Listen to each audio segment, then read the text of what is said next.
It's easy to forget, but Sonic isn't the only series Sonic teams worked on. You wouldn't know it these days, they hardly make anything other than Sonic now, but back in the late 90s and early 2000s, the Sonic name was synonymous with more than just Sonic. Anybody who's played the adventure games knows just how much this team wanted you to know about their other endeavors, filling the games to their brims with references to Knights, their beloved Sega Saturn project. But it was shortly after Sega went third party and Sonic landed on the GameCube that they decided to craft a brand new, totally original platformer for Nintendo's new console. Billy Hatcher and the Giant Egg.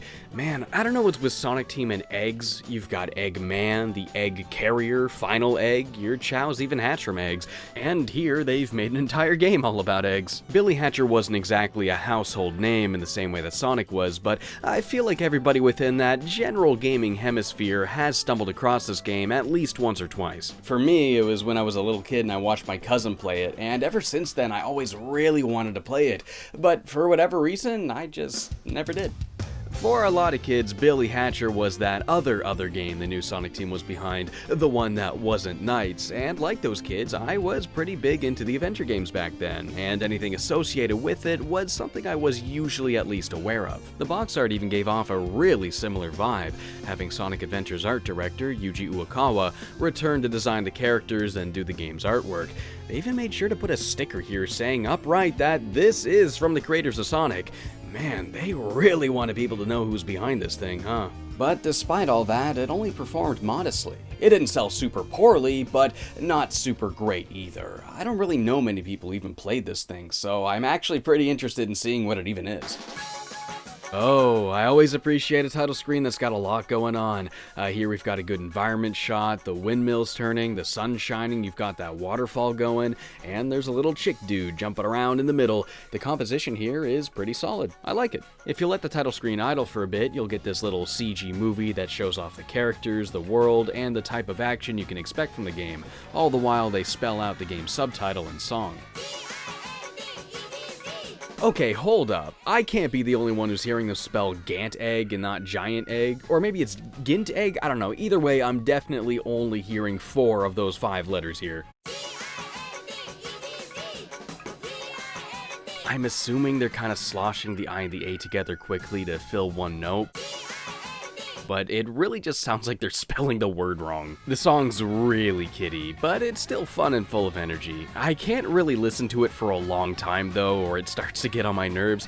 God, it plays on the level select screen every time, and having that playing in the background as I exported gameplay clips, God, I actually had to mute the TV sometimes. The story begins with this peaceful world populated by chickens getting plunged into darkness by these evil crows. We then cut to a kid named Billy who's late to a meetup with his friends, and after getting chewed out by them, they notice a small chicken stumbling out of the bushes. Billy knocks out the crow that came to attack it, and shortly after finds himself in the chicken world, now in a state of perpetual nighttime. He then hears a voice from the heavens. It's the chicken god, who explains to Billy that he's been summoned here. Morningland has been taken over by the evil crows, who submerged this land of fun, sunny chicken fun into evil darkness. Equipped with the legendary chicken suit that allows Billy to roll and hatch eggs, he must defeat the crows and save the chickens from the darkness. Yeah, it's probably the most basic, kid-friendly plot you could possibly think of. You know, darkness consuming the world and you gotta save it with the light. It's pretty dang cliche, but I guess the plot's not really what you play this game for.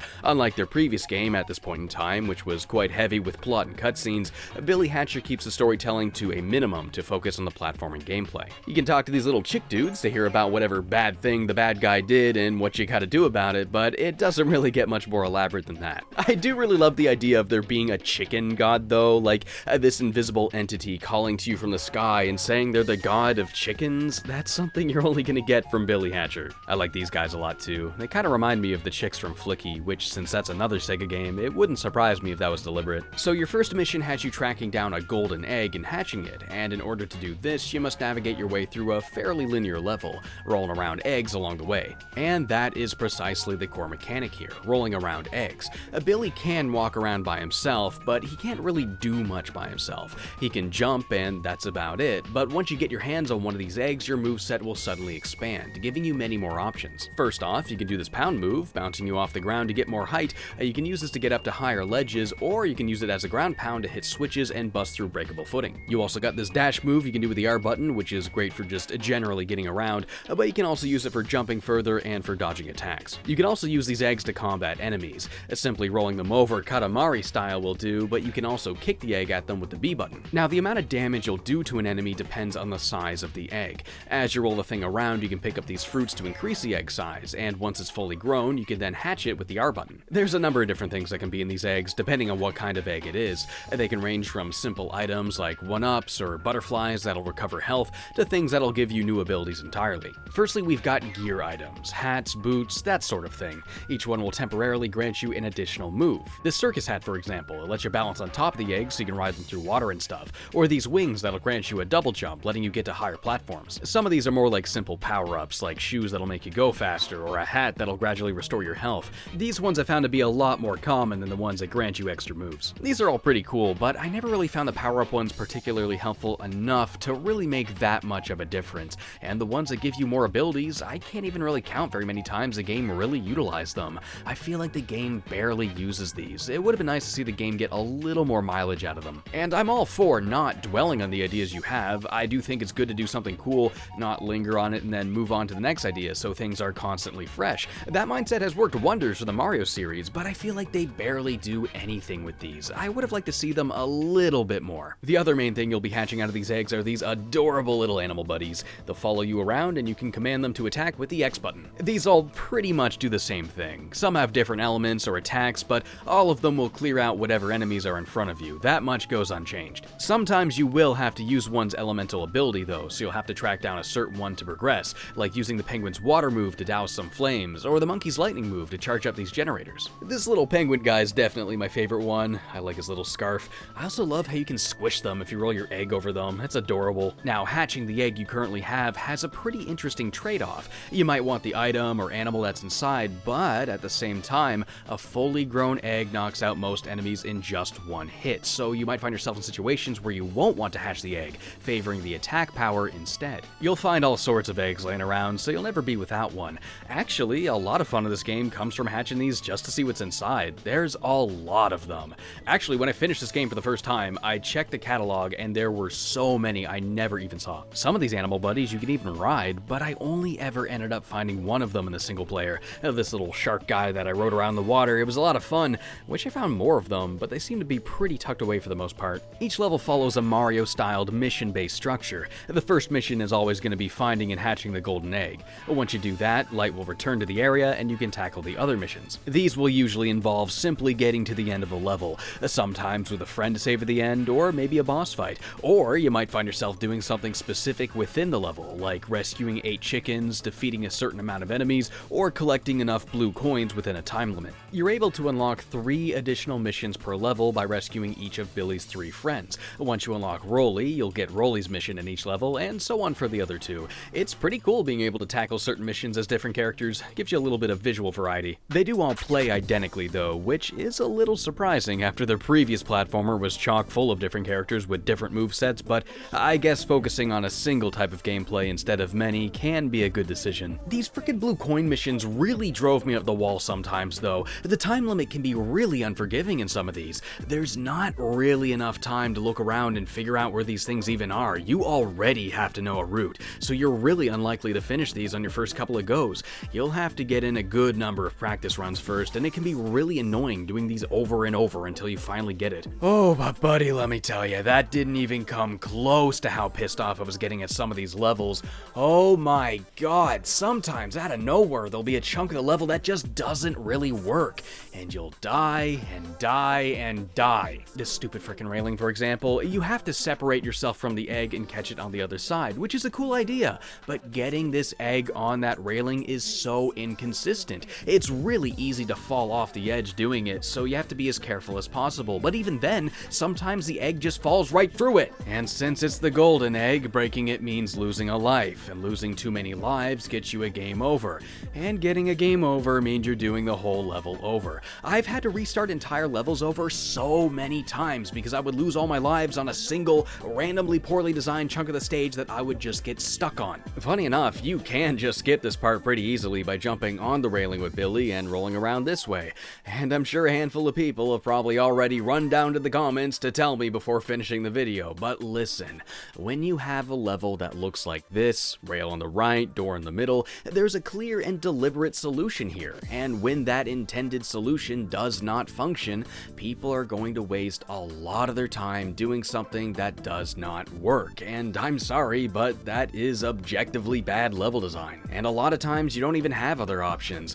These circus rings are the bane of my existence. They're incredibly easy to under or overshoot. Sometimes you just go right through them, they don't even activate. The swinging ones can be a real problem sometimes. If you get the timing a little off, your ass is going flying off that stage. This would be so much less of a problem if the game just didn't use a life system, like if you had infinite checkpoints like in Rayman 2 or something. I at least wouldn't have to do the entire level over again every time the level design decides to suck dick. And I know you can grind lives if you find an egg that has a 1-up inside, but I shouldn't have to spend time doing that to fix something the game could have just implemented itself. One more thing I found really annoying is when the ledges you have to reach are only barely low enough to get up with the bounce, and because of the height they're at, a lot of times I'd get the egg up there, but not Billy. Billy would fall down, and if that's the only egg in the area, you just have to sit there and wait until it times out, vanishes, and respawns. There's this one segment in the final level where you gotta make a bunch of these jumps in succession, and if you're not lucky,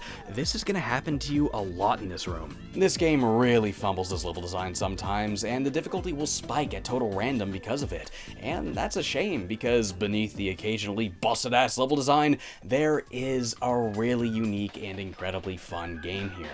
I love the concept of having a companion object you gotta bring around with you, and using it to get your character around the stage. The only thing I can think of that's sort of like this is, I don't know, maybe Glover, but even then the execution here is pretty different, from the role the object itself fills to what you're able to do with it. The movement here feels pretty good, the controls are tight and precise, and I feel like it conveys the feeling of rolling around something much bigger than you pretty well. And it's all physics-based too, from careening down ramps to bouncing up platforms and launching yourself over gaps. There's plenty of fun ways to navigate any given stage. And the combat is surprisingly fun too. That's something I find a lot of platformers get really hung up on, when they try to make it this whole separate thing that doesn't really flow with the rest of the gameplay. Like, if I'm playing a platformer, I don't want to get stopped and then sit there hammering away at an attack button until a meter goes down. I'll play a brawler if I want that sort of thing. But some games do pull it off in a way that does feel like a natural extension of the core mechanics they've developed.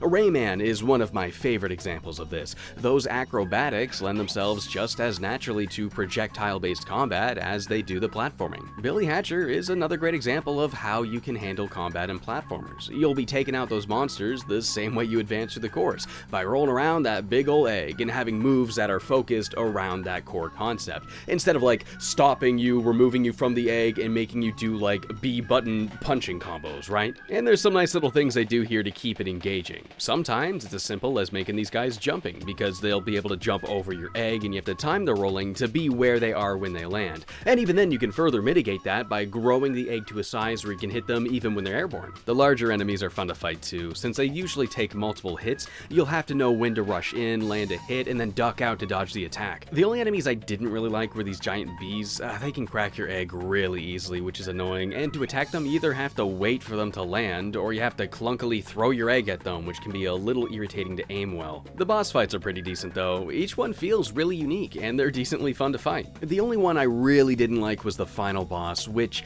okay, spoilers for a second. I guess I'm showing the end of this old ass game for a second, and I know there's gonna be those 10 people who care, so skip here if you don't want to see it. Alright, so it's the Crow Overlord guy, obviously enough, and man, his first phase is frustrating as hell if you don't know what to do. You have to roll your egg around and clean up this purple sludge he spills in a circle, and if you clean one up entirely before it comes back, he'll get himself stunned and you can land some hits. But the problem here is that this straight up doesn't work sometimes. That's what I assumed you did at first, but after I got no reaction from the game 3 times in a row, I kinda figured, oh, I must have to do something different, but I couldn't find something different and I got stuck. I had to look it up, and yeah, you just have to clean those circles. You just gotta pray that the game actually registers it. The next part has these homing missiles, which are a pain in the ass to dodge, but once he's finally done firing those, he'll splat down even more circles. And if these overlap, it's even more of a pain in the ass to get this to work. During the final part of this fight, I could not get this to work, no matter how many times I tried. But luckily, I found out you can also damage him by getting his homing missiles to run into him. This was much easier. Once I figured that out, it was a cakewalk. But man, I restarted this fight completely clueless way too many times. And of course, once you beat him, he's got a second phase. But this part is actually pretty dope. Billy gets supercharged and has to catch his dark energy spheres and throw them back at him. This part is still pretty challenging, but it's way more fair, and I had a lot of fun with it because of that. The game's ending is about as simple as the setup was. Light returns to the land of chickens and everybody celebrates. Billy then runs off to go play with his friends. And oh my god, the credits has this really lovely version of the game's main theme.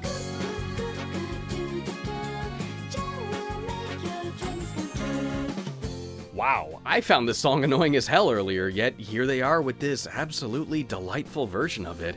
Pretty good note to end the game on, if you ask me. Once you're done the main game, there's still those emblems to collect, if you're into that sort of thing.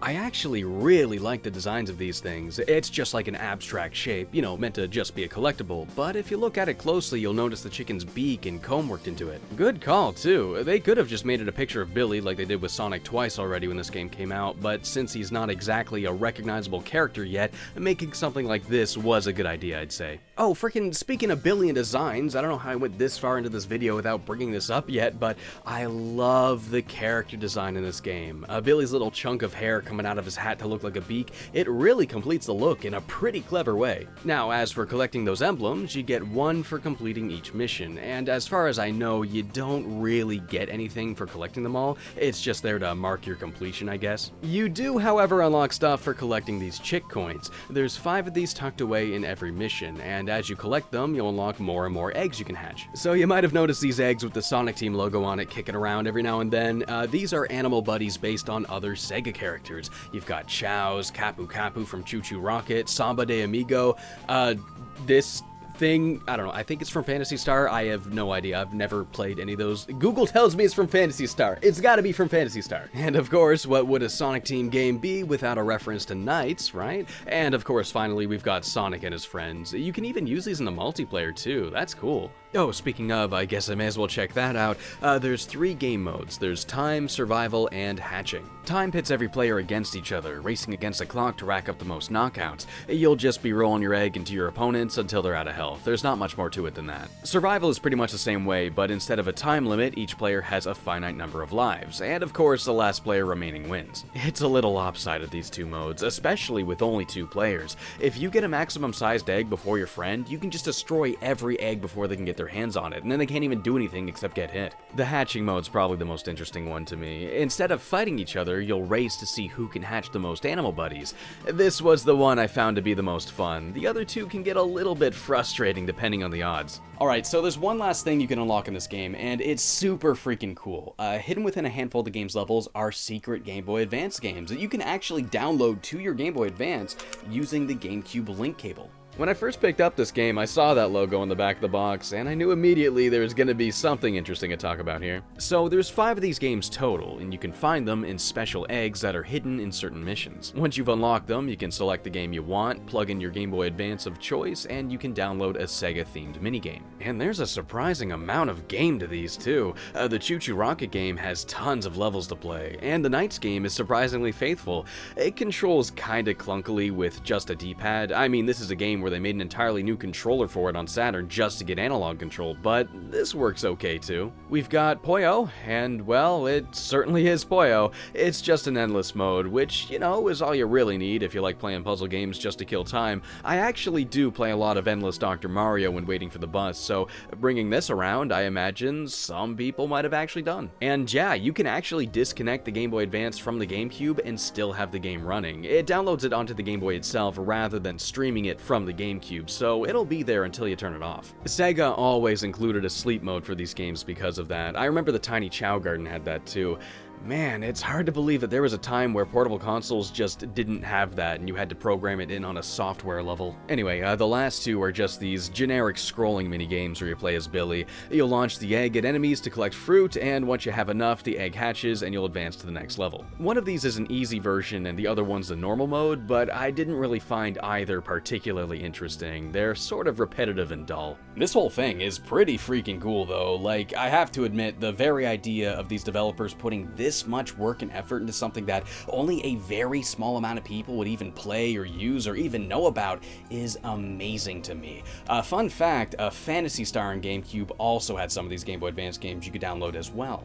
I freaking love this kind of stuff, man. You just don't really get completion rewards this cool anymore.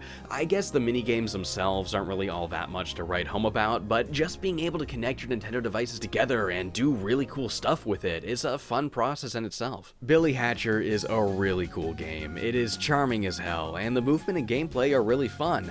However, it does fumble the level design a lot. The frustrating difficulty spikes hold it back quite a bit, which is so infuriating to me because there is a really good game here. I just can't really recommend it unless you have a lot of patience for those obnoxious hurdles. I think a revised version of this thing could be really freaking cool, whether it's like a remake or a sequel or something like that. There's a great blueprint here. It just needs better level design is all, and I'd imagine there's probably way more interesting things you can do with these mechanics too. I really don't know if that's ever gonna happen though. I mean, there was a short while where they tried really hard to make Billy a staple character. He would appear in a bunch of Sega games afterwards. He was playable in Sonic and Sega's All-Star Racing.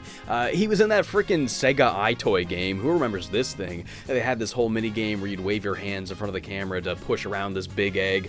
It wasn't good. There was a time where Billy was getting invited to every party, but lately it seems like they've kind of forgotten about him. I mean, they even got rid of him in Racing Transforms, so I don't really think they care that much about the character these days. I don't imagine it's very likely we'll ever see Billy again, at least not in his own game, but I don't know. I try to end these videos on a more optimistic note when it's a game that does have a lot of flaws, but I did take a lot from. Like, Glover was very much the same way. I really love these core concepts, so I really want them to make another sequel or another game or something that takes them and does them really well, but I really don't think Sega's ever going to do that. Well, then again, I guess they did make that new Choo Choo Rocket in 2019, so I guess anything is possible.